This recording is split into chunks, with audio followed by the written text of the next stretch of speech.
everybody, what's up? It's me, Rick from Sky One Productions and QuadFrenzy.com, and you are watching another episode of Rick's Reviews. Now, today we're got a special review for you, another Whoop. That's right. I was so excited about the last Whoop review that I did, and I loved it so much that I had to get another Whoop. They're so much fun. And of course, with today, you guys already know there's so many different Whoops out there and so many different styles that I wanted to try one that was a 2S. So what happened? Went out, got myself a BetaFPV 75S. Man, I tell you, I'm very excited about this craft. It is so strong, so powerful that when I fly it, it seems like when I fly it in acro, it's just like a mini quad. It flies like a 2-inch or even a 3-inch quad. Super fast, very maneuverable, and you guys are just going to love it. Now, I did have a couple reviews tell me, hey, you can't fly that inside. It's just too powerful. I got to tell you guys, I have a pretty small place.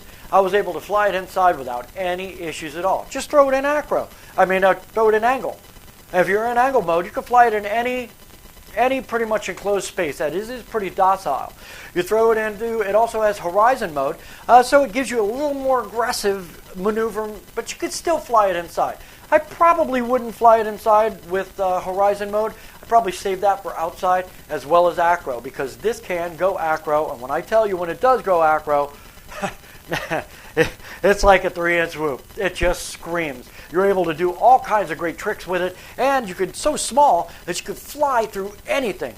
So what we're going to do is we are going to set this down on the bench. We're going to break it down. I'm going to tell you everything there is to know about it. We're going to do an open box, show you what comes inside, and then we're going to go outside and you're going to check out some of this awesome FPV footage that I got. Also a little line of sight for you as well. So here we go, guys. Let's go ahead and throw it on the bench, find out what's in the box, and then take it out front and rip it around a little bit.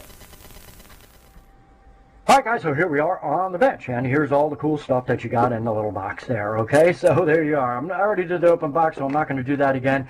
All this stuff is really great, and there is the extra little canopy.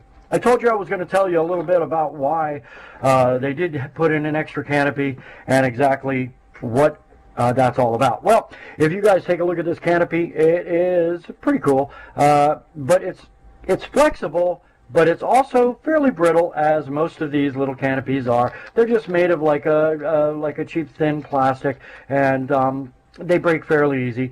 So they just add an extra one there so you guys can replace it when that canopy breaks. You don't want to fly it without the canopy, as I found that it does kind of wobble a little bit without it. I'm not sure why, but it did when I took it off and I flew it around a little bit. So you definitely want to keep the canopy on there. Now, there was one thing about the canopy that I wanted to show you guys, and I'm not sure, but in the video earlier, you saw there was a little piece of foam under here.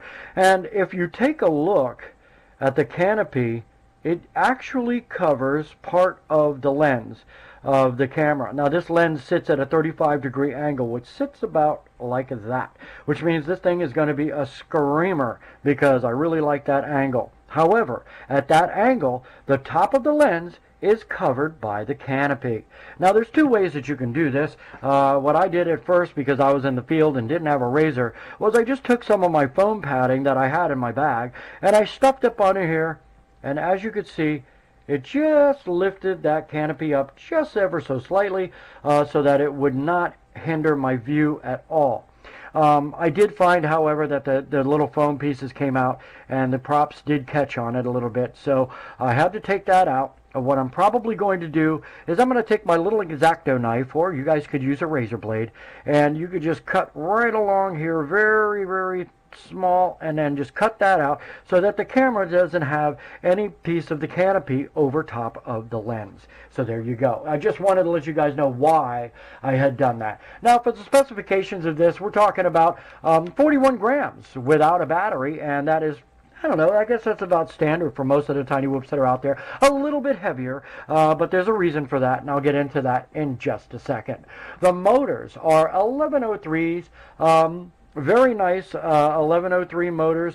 They're BetaFPV brands, and they have 11,000 kV, which gives these things a lot of power, a lot of lift, so you guys won't have any problems flying in the wind, as you guys will see in the video after this.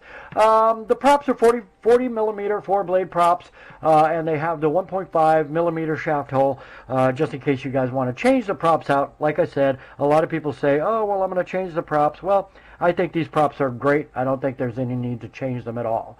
The battery they tell you to use, the recommended battery is 300 milliamp 2S battery. You can go 350 or even 450 2S, but you don't want to blow out that ESC. So I would probably say don't go too much higher than this. You don't really need it. Super, super fast, as it is 2S anyway. So you don't have to worry about that, guys. There's plenty of power right there. The receiver does come with it. You actually choose the one you want. You could choose your Fatuba FHSS.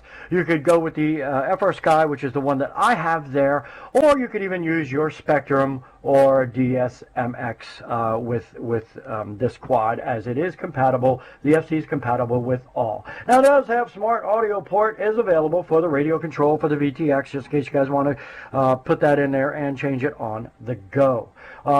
This is sporting a Bell Heli 4-in-1 10 amp ESC, which, like I said, is an upgrade from the original 6 amp ESC, which at this point what happens is it gives you a continual current of 6 amps, not a max current, but a continual current of 6 amps, but will peak current at 10 amps. So if you need a little bit of extra power to do that punch out or come out of that dive, I think you're going to be able to have it with this. You guys, also the processor is SI Labs EFM8BB21F16G, just in case you guys want to change that out and you want to do that. Also, guys, the camera is a Z02 AIO camera with a VTX. Now, the VTX will change. You can change it from 25 milliwatt all the way up to 200 milliwatts. That's right, 200 milliwatts on a Whoop. This is, I think this is one of the first ones who does that. Even the Emax Tiny Hawk had a 25 milliwatt VTX, and it was a lot of breakup when I was going a little bit too far for myself. This one here has no breakup. You could stick it up to 200 milliwatts, and you could really have this thing flying like crazy pretty far away from you, which I think is great. Really great, especially for somebody who wears box goggles. It's definitely, it makes a big difference. It also does come with a dipole antenna, as you can see back here. Don't need to change that out, as you probably won't be flying too far from it, but with a 200 milliwatt VTX, you won't have to worry about distance anyway. It does have 48 channels, which is excellent. Plus, it also has race band. Just in case you want to go to a Whoop race, this is going to be able to do it without any problem at all. Now, the field of view is going to be 100 to 120 degrees with a 1/4 inch lens. So that's, I think, pretty good too.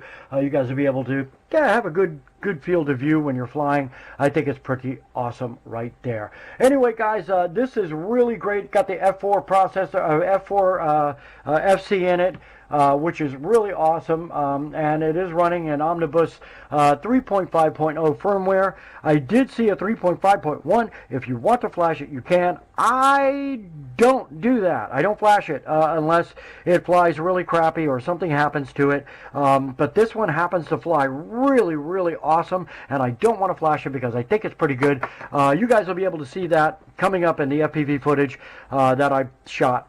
You guys will see that, and of course the PIDs that are out of it is straight out of the box. I did not change any of my PIDs. As a matter of fact, I have not even hooked this into beta flight yet. I wanted to try a real BNF, a real bind and fly. So all I did was I set my Tyrannus up, I put the 2 extra channels, I bound it, and I flew it. That was it. Never actually even put it into beta flight. So everything that's, all the flight that you see in the video coming up is stock PIDs, and absolutely no changes whatsoever, no mods, nothing to this quad. So let's go ahead and jump outside, and we'll get into the line of sight, and then we'll go from the line of sight right into the FPV footage. Enjoy. All right, here we go, guys. We're going to do a quick line of sight. Most of the battery is gone. I'm going to put it in horizon mode. As you can see, the wind is really kicking out here, and I probably shouldn't be doing a line of sight flight, but I did want to do a little bit of one so you guys to see how it performs. Really nice.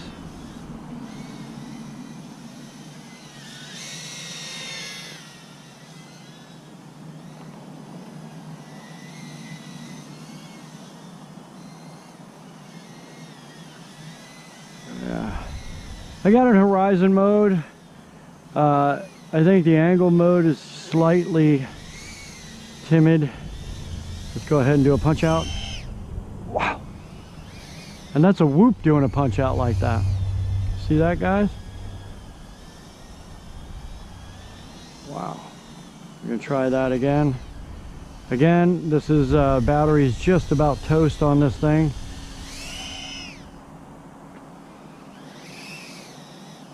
How nice that power is to have for a little whoop like that.